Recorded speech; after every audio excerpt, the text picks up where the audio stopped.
जी चलिए तब तक बताइए हम कहाँ से नाड़ी स्टार्ट शुद्धि करना है। शुरू करते हैं। अब बताइए कहाँ से तो करना है। महर्षि घेरन कहते हैं कि हमने सब हेलो। पथ्य अपथ्य आवाज आहार आ रही है पढ़ा। दीदी। उसके बाद हाँ हाँ। प्राणायाम से पूर्व उन्होंने अ, ऋतु की चर्चा की है, किस ऋतु में आपको योग करना है, किस में नहीं करना है। फिर उन्होंने मिताहार के बारे में बताया है। फिर उन्होंने नाड़ी शुद्धि के लिए बताया है। नाड़ी शुद्धि के लिए उन्होंने बोला है कि नाड़ी जो है वो मल से भरी हुई है, तो उनके लिए, उनको शुद्ध करने के लिए हम प्राणायाम का अभ्यास करते हैं। प्राणायाम प्रारंभ करने से पूर्व साधक को चाहिए कि वो नाड़ी शुद्धि कर लेनी चाहिए। और प्राणायाम के अभ्यास से जो स्थूल आसन है वो कैसा होगा, वो कुछ से बना हुआ आसन होगा।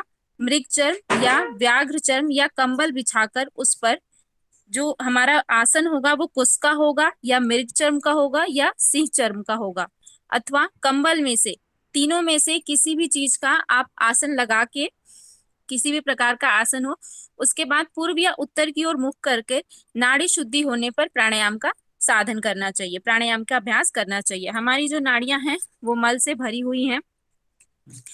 तो चंडकपाल पूछते हैं कि नाड़ी शुद्धि कैसे की जाती है या नाड़ी शुद्धि है क्या, वो ये सब जानना चाहते हैं। तो वो महर्षि घरण से पूछते हैं कि ये है क्या, मुझे इसका पूरा बताइए कि यह क्या है और इसको कैसे शुद्ध कर सकते हैं हम।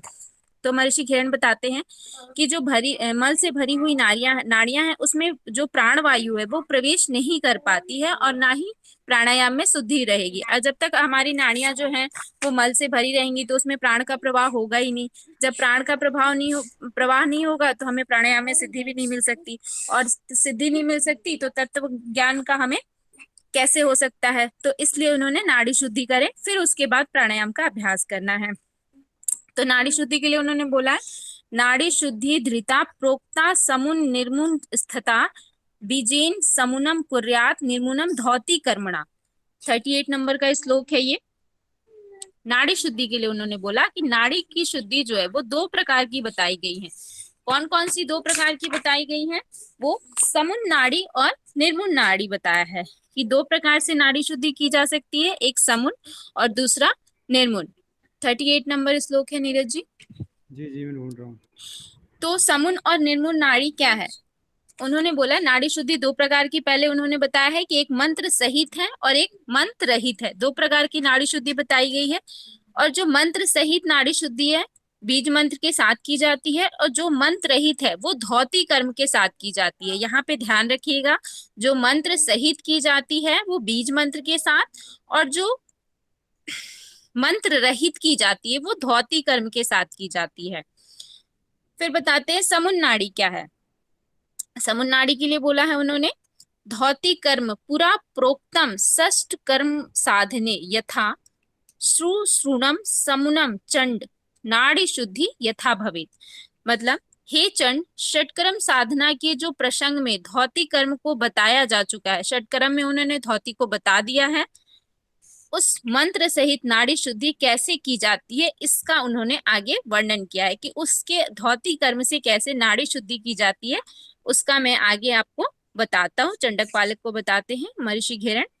तो उन्होंने बताया है कि उपविश्यासने योगी पद्मासनम समासात गुर्वादि न्यासनम कुर्यात यथैव गुरु भासितम नाड़ी शुद्धि प्रविकुर्ति प्राणायाम विशुद्धिये।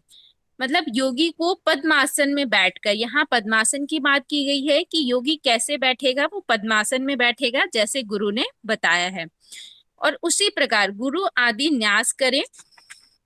मतलब गुरु ने जैसे उनको अभ्यास बताया है उस प्रकार से पद्मासन में बैठकर, और प्राणायाम के जो साधन है उनके लिए बैठे, और वायु बीज यम का ध्यान करें।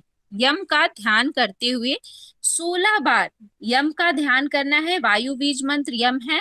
16 बार जपता हुआ बाई नासिका लेफ्ट नॉस्ट्रिल से वायु को खींचना है। लेफ्ट नॉस्ट्रिल से वायु को खींचना है। यहाँ पे 38 नंबर श्लोक में दिया गया है, वायु बीजम ततो ध्यात्वा धूम्रवर्ण सते सजम।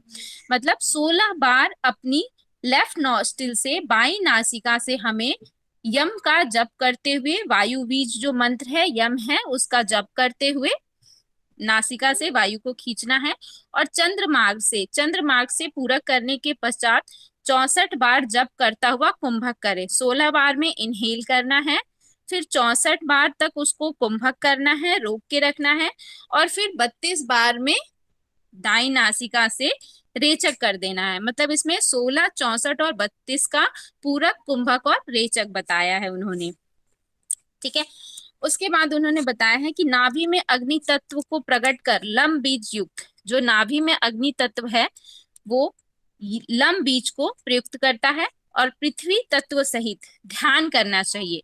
पृथ्वी तत्व हमारा कौन है? नीचे मूलाधार चक्र है, तो पृथ्वी तत्व में लम बीज है। नाभि में अग्नि तत्व को प्रकट कर लम बीज युक्त पृथ्वी जो है, नाभि मूलादि वही मुत्थाय ध्याने तेजो अभिनियुक्तम वही बीजम षोडशेन सूर्य नाड़िया च पुरेत चतुष्टया च मात्रया कुंभके व नैन धारियेत द्वादश सन मात्रया वायुम सडी नान्या च रेचित।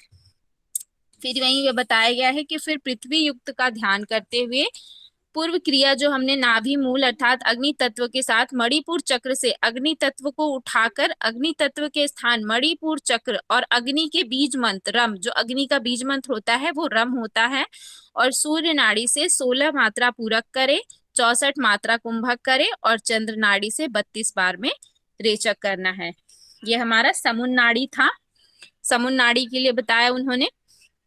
फिर आगे उन्होंने बताया नासाग्रे, नासाग्रे, हाँ इसमें 43 नंबर का श्लोक है ये।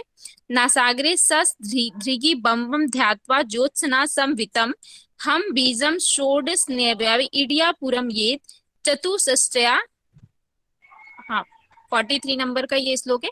चतुष्टया मात्रया च वम बीजम चैव धारयेत अमृतम प्लावितम ध्यात्वा नाड़ी धौति विभावयेत लंकारेण त्रादिशम दृढ़म भाव्यम विरिचेत। अब इसमें उन्होंने बताया है कि नासिका से अग्रभाग पर, नासिका के अग्रभाग पर हम बीज के साथ चांदनी सहित चंद्रमा का ध्यान करते हुए 16 मात्राओं में बाई नासिका से पूरक करें। हम बीज के साथ चांदनी सहित चंद्रमा का ध्यान करते हुए हमें 16 मात्रा से बाई नासिका से पूरक करना है। फिर आकाश बीज बम का ध्यान करते हुए 64 मात्रा तक कुंभक करना है। 16 मात्रा आपको पूरक, 64 मात्रा कुंभक और 32 में आपको रेचक करना है। तो कुंभक करे अनंतर नाड़ी मंडल में अमृत भर रहा है और नाड़ियां शुद्ध हो रही हैं, यह दृढ़ भावना करते हुए पृथ्वी तत्व के बीज मंत्र लम और उसके स्थान मूलाधार चक्र का ध्यान करते हुए 32 मात्रा में आपको रेचक करना है। तो इसमें जो घेरन कहते हैं कि जो विधि बताई गई है नाड़ी शोधन के लिए, दृढ़ता पूर्वक आसन करे, प्राणायाम का अभ्यास करे, उसके बाद आप प्राणायाम का अभ्यास करेंगे। ये नाड़ी शुद्धि उन्होंने समुन और निर्मूल बताई है। जो समुन नाड़ी थी उसमें हम बीज मंत्र सहित था, निर्मूल नाड़ी थी उसमें बीज मंत्र रहित था। जो मंत्र सहित नाड़ियां हैं उसमें बीज मंत्र के साथ, और जो मंत्र रहित है वो धौती कर्म के साथ किया जाता है। फिर उन्होंने प्राणायाम बताया है कितने तरह के कुंभक हैं। एक सेकेंड, हाँ फिर उन्होंने सहित प्राणायाम के बारे में बताया है कि सहित प्राणायाम क्या है। सहिता सूर्य भेदी सहित 8 तरह के इसमें कुंभक बताए गए हैं। सहिता सूर्य भेदी उज्जयी शीतली तथा भस्त्रिका भ्रामरी मूर्छा केवली अष्ट कुंभका, ये 8 तरह के कुंभक बताए हैं उन्होंने। सहित जो कुंभक है यहाँ पे कोई बताएगा हठ प्रदीपिका में सहित कुंभक का है या नहीं है? सहित कुंभक का वर्णन हठ प्रदीपिका में मिलता है? नहीं नहीं है जी। मेरी आवाज सबको क्लियर है ना? क्योंकि मुझे बहुत धीरे आ रही है सबकी साउंड। क्लियर है।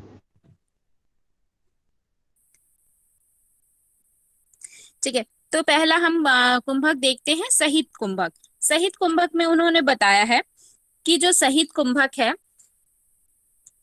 वो सहित प्राणायाम दो प्रकार का होता है, सगर्भ और निगर्भ। सहित प्राणायाम भी यहाँ दो प्रकार का बताया गया है, सगर्भ और निगर्भ। जो सगर्भ प्राणायाम है वो बीज मंत्र का जप करते हुए किया जाता है, और जो निगर्भ प्राणायाम है वो बीज मंत्र के बिना किया जाता है। पिछली बार हमने दिया समुन्न और निर्मुन्न नाड़ी, और इसमें सहित के भी दो भेद बताए गए हैं, सगर्भ और निगर्भ। सगर्भ जो है वो बीज मंत्र का जप करते हुए करते हैं, और निगर्भ जो है वो बिना बीज मंत्र के किया जाता है।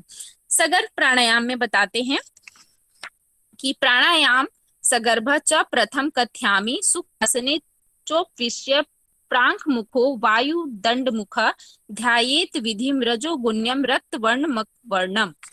इसमें बताते हैं महर्षि घेरण राजा से चंडक पालिक को बताते हैं कि मैं पहले सगर्भ प्राणायाम को बता रहा हूँ। उसमें आपको क्या करना है, सुख पूर्वक पद्मासन आदि किसी आसन में अथवा सुखासन में, आप पद्मासन में बैठ सकते हैं या सुखासन में बैठ सकते हैं, और आपका मुख किस तरफ होगा, उत्तर या पूर्व दिशा की ओर बैठकर रजोगुण जो प्रधान रक्त वर्ण है अबीज युक्त ब्रह्मा का ध्यान करना है। सगर्भ प्राणायाम जो था वो बीज मंत्र के साथ करना था, बीज मंत्र का जप करते हुए।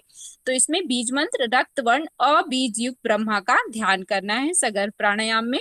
फिर आगे बताते हैं वो कि 16 मात्राओं में बाई नासिका से पूरक करें। 16 मात्रा यहाँ भी पूरक करने के लिए बताया गया है, वो लेफ्ट नॉस्ट्रिल से बताया गया है, बाई नासिका से। फिर पूरक करें, फिर कुंभक से पहले उद्यान बंद लगाएं। यहाँ पूरक से पहले ही उद्यान बंद की बात की गई है कि पूरक के बाद से पहले उद्यान बंद लगाएं। उसके बाद सत्वगुण विष्णु पहले आप पूरक करेंगे, फिर उसके बाद उद्यान बंद लगाएंगे, फिर सत्वगुण विष्णु और कृष्ण वर्ण उकार का ध्यान करके 64 मात्रा में कुंभक करते हुए वायु को अंदर रोके। विष्णु और कृष्ण वर्ण का उकार में ध्यान करते हुए हमें कुंभक करना है, अंदर रोकना है वायु को। फिर तमोगुणी शिव और शुक्ल वर्ण मकार का ध्यान करते हुए 32 मात्रा में विधि पूर्वक रेचन करें। ये उन्होंने सगर्भ प्राणायाम के लिए बताया था। पहले हमें 16 मात्रा में बाई नासिका से पूरक करना है, फिर पूरक करने के बाद कुंभक से पहले उद्यान बंद लगाना है। पूरक हमने किया, कुंभक करने से पहले उद्यान बंद लगा लीजिए। उसके बाद सत्वगुणी विष्णु और कृष्ण वर्ण उकार का ध्यान करेंगे, 64 मात्रा तक कुंभक करेंगे, अंदर रोक के रखा हमने। फिर तमोगुणी शिव और शुक्ल वर्ण का मकार का ध्यान करते हुए 32 मात्रा में हमें रेचक कर देना है। ये हमारा सगर्भ प्राणायाम था। उपरोक्त विधि से पूरा कुंभक रेचक करने के बाद पुनः उसी प्रकार बीज मंत्र से सूर्य नाड़ी से, माने पहले हमने लेफ्ट नॉस्ट्रिल से इनहेल किया, कुंभक किया, फिर एक्सहेल किया।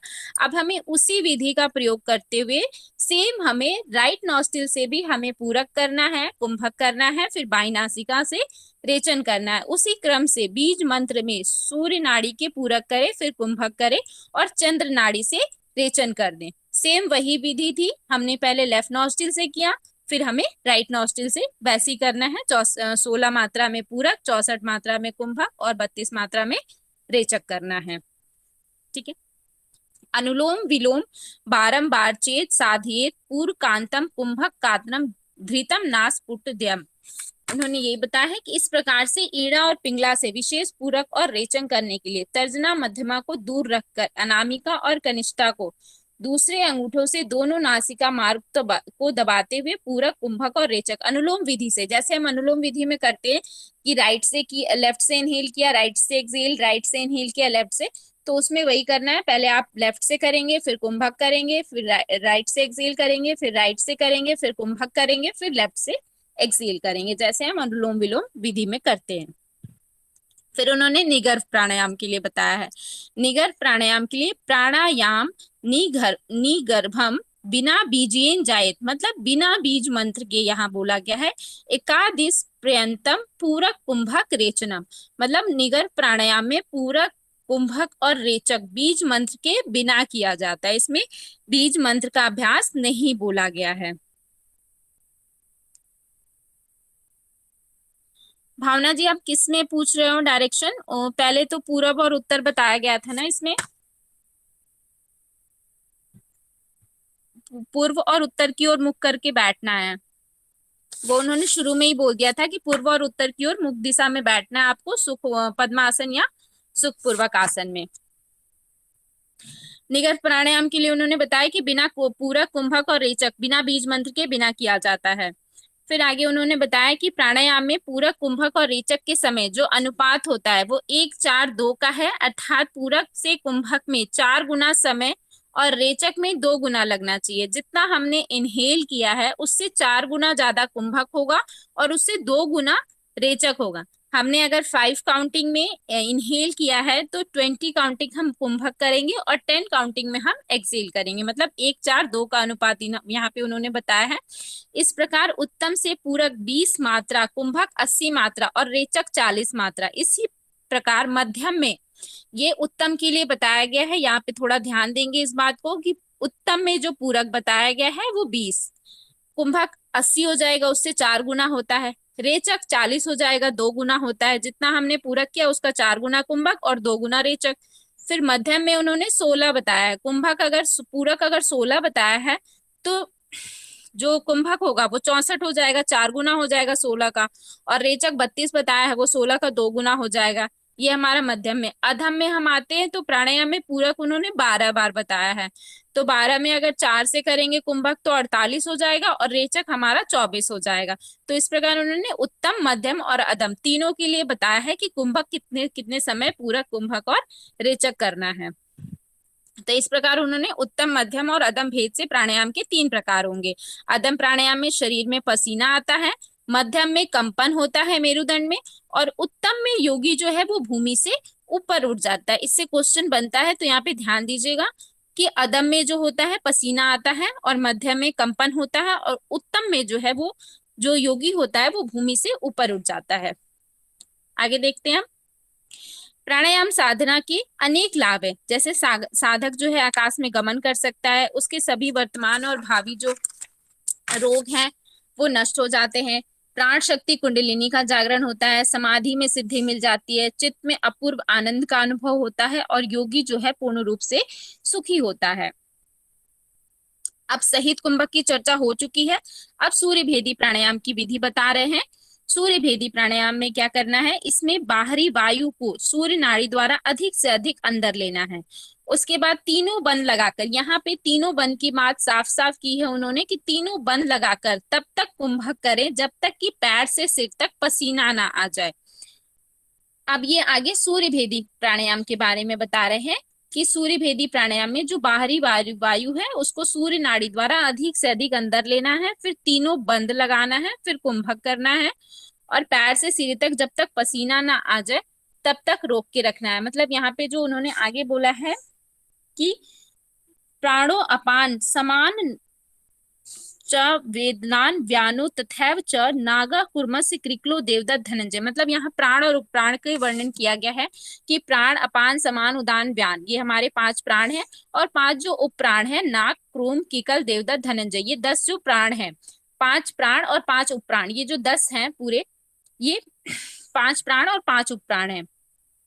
तो इनके बारे में बताया। प्राण निरंतर हृदय में प्रवाहित रहता है, जो प्राण है उसका स्थान हृदय होता है, अपान का गुदा में होता है और योनि आदि में, और समान का जो है वो नाभि मंडल है, उदान का हमारा कंठ है, और व्यान जो होता है वो संपूर्ण शरीर में व्यापक होता है। ये 5 प्रधान वायु प्राण है। ये 5 जो हमारे होते हैं वो मेन वायु प्राण होते हैं। इसके अतिरिक्त शरीर में नाग आदि पंच वायु होते हैं, मतलब 5 उपप्राण होते हैं। 5 उपप्राण। फिर महर्षि घृण अगले श्लोक में कहते हैं कि मैं अब 5 उपप्राण का स्थान बताने जा रहा हूँ। उपप्राण उद्गार, नाग जो होता है उपप्राण उद्गार में है, अर्थात डकार लेने के लिए प्रसंग से जाना जाता है। कूर्म जो है वो पलकों का उठना या गिरना, जो हमारी पलकें उठती या गिरती हैं उसमें हमारा कूर्म आता है। क्रिकल जो होता है वो भूख उत्पन्न करता है। देवदत्त हमारा जम्हाई में आता है, और शरीर में जो सर्वत्र रहने वाला प्राण है वो हमारा धनंजय होता है, जो मृत्यु के बाद भी शरीर को नहीं छोड़ता है। नाग उपप्राण चेतना का हेतु है, और कूर्म जो है निवेश उन्मेष में होता है, निमेश और उन्मेष में कूर्म होता है। क्रिकल हमारा भूख उत्पन्न करता है। चतुर्थ अर्थात देवदत्त जम्हाई उत्पन्न करता है, और धनंजय से शब्द प्रकट होते हैं, अर्थात क्षण भर के लिए शरीर से अलग नहीं होता है। ये मृत्यु के पश्चात भी हमारे शरीर को नहीं छोड़ता है। वो कौन सा प्राण है, वो है धनंजय प्राण।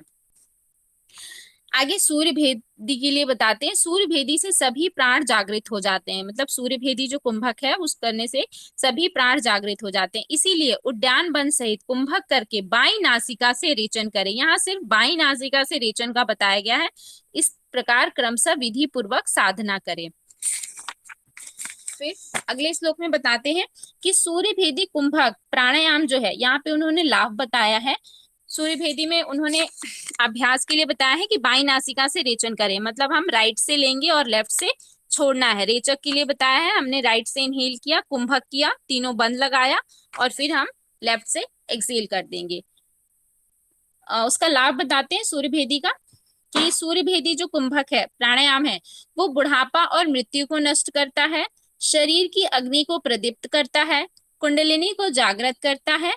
और हे चंड, इसका उपदेश मैं तुम्हें सुना रहा हूँ। महर्षि घृण कहते हैं कि इसका उपदेश उन्होंने चंडपाल राजा चंडकपाली को दिया। अगला है उज्जयी।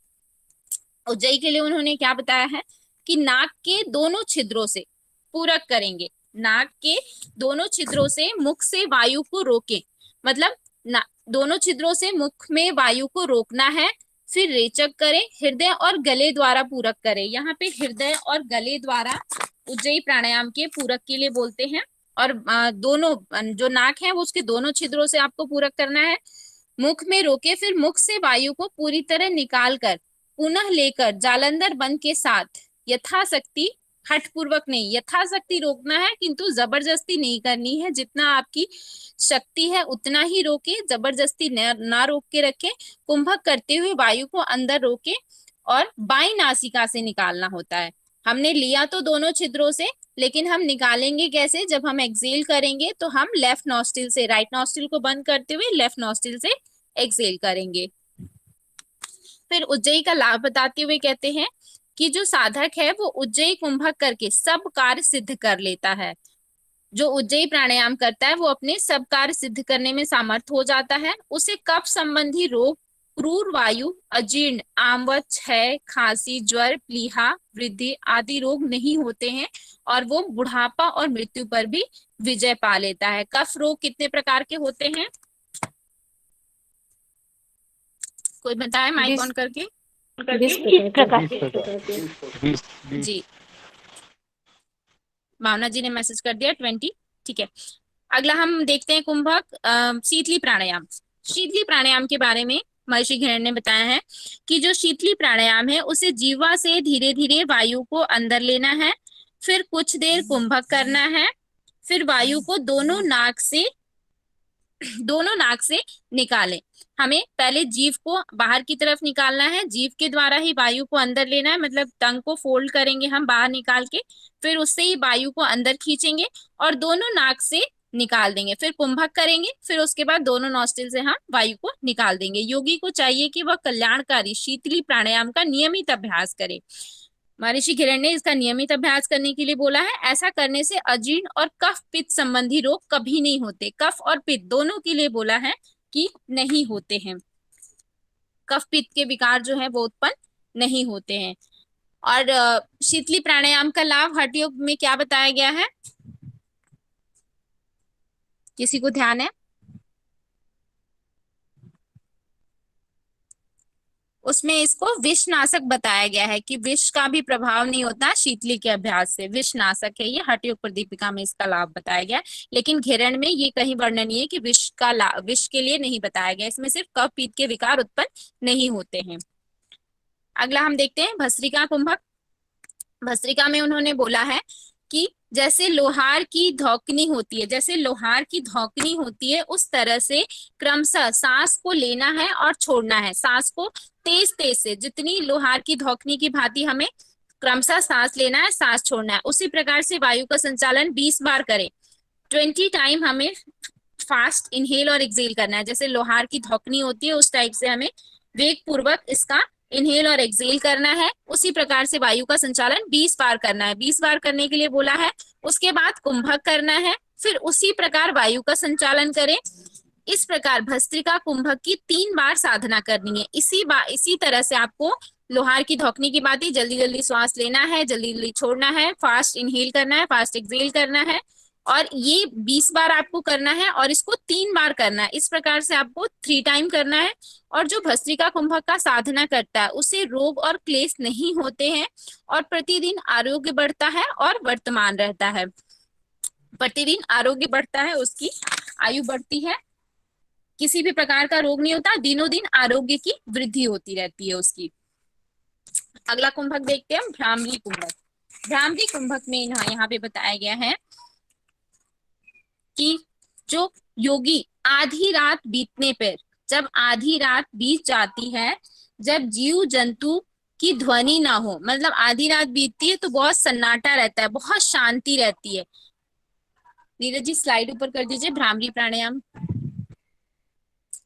तो जब आधी रात बीत जाती है, यहाँ पे उन्होंने आधी रात की बात की है कि आधी रात बीतने पर जब जीव जंतु अर्धरात्रे गते योगी, मतलब जब आधी रात बीत जाती है, जब जीव जंतुओं की ध्वनि ना हो, तब दोनों हाथों से कान बंद कर ले। सिर्फ यहाँ कान बंद करने के लिए बताया गया, षणमुखी मुद्रा का कहीं भी वर्णन नहीं है। कान बंद कर ले, पूरक कुंभक करें, उस समय उसे दाहिने कान में पहले झिंगुर की ध्वनि, पहले जो लेफ्ट राइट है, राइट ईयर है, उससे दाहिने कान मतलब राइट ईयर से उसको झिंगुर की ध्वनि, फिर वंशी की ध्वनि, उसके बाद क्रमशः बादल के बरसने की, सबसे पहली जो ध्वनि सुनाई देगी वो झिंगुर की, फिर वंशी की, फिर उसके बाद बादल के बरसने की, फिर भौरे की गुंजन, कांसे की घंटे की ध्वनि, उसके बाद तुरी भेरी मृदंग आदि का निनाद, और उसके बाद अच्छा अनाक और दुम्भी का नाद सुनाई पड़ता है। उसका नाद सुनाई पड़ेगा। और इस प्रकार जो नित्य अभ्यास करता है उन्हें अनेक प्रकार के नाद योगी को सुनाई देते हैं, मतलब बहुत सारे नाद उसको अनुभव होंगे जो योगी इसका नित्य अभ्यास करेंगे। इस अनाहर नाद की ध्वनि में ज्योति का और ज्योति में मन का वास है। इसी प्रकार इस साधना में मन का लय हो जाता है। ये साधना करने से हमारा जो मन है वो लय हो जाता है और यह स्थिति विष्णु का परम पद है और यही भ्रामरी सिद्धि है। इस योगी को समाधि की सिद्धि हो जाती है और इससे योगी को क्या होता है, समाधि की सिद्धि हो जाती है। यहाँ पे एक बार और बताएगी कि जो हृदय में 12 दल की, जो नेत्रों में हृदय से 12 दल के कमल की प्रतिध्वनि के मध्य में जो ज्योति दिखाई देती है वही ब्रह्मा है और इसी मन का विलय होकर विष्णु भगवान में परम पद की प्राप्ति होती है। कुंभक सिद्ध हो जाने पर समाधि की सिद्धि हो जाती है। जब से 8 गुना उत्तम ध्यान को बताया गया है, ध्यान से 8 गुना उत्तम तप को बताया गया और तप से 8 गुना संगीत है और संगीत से बढ़कर कुछ भी नहीं है क्योंकि इसमें नाद सुनाई देगा।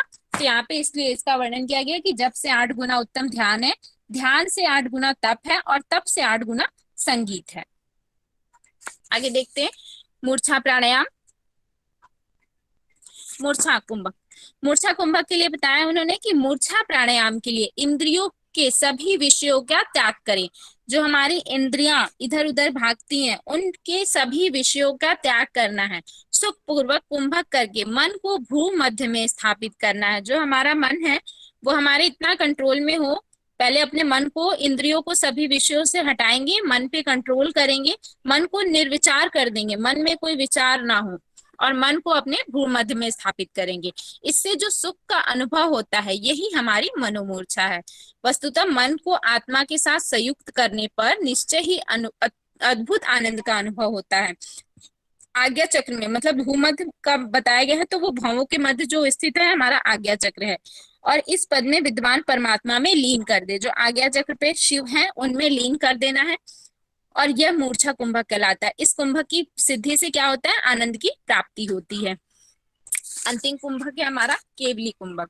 केवली कुंभक में उन्होंने बोला कि प्रत्येक मनुष्य की जब श्वास बाहर आती है तब अव्यक्त हम की ध्वनि और जब प्राण अंदर प्रवेश करती है तब स की ध्वनि उत्पन्न होती है। अव्यक्त स, अव्यक्त ह की ध्वनि जब श्वास बाहर आती है और जब अंदर जाती है तो स की ध्वनि उत्पन्न होती है। इस प्रकार जो श्वास प्रश्वास की क्रिया के साथ जीव एक अहोरात्रि दिन रात में 21,600 बार अजपा नाम गायत्री का जप करता है। कितनी बार? 21,600 बार। 21,600 बार अजपा गायत्री का जप करता है। उसके लिए केवली कुंभक प्राणी इसे सदा जपता रहता है और इसके जपने से क्या है, मूलाधार, हृदय और नासापुट तीनों स्थानों में वायु का आवागमन होता है।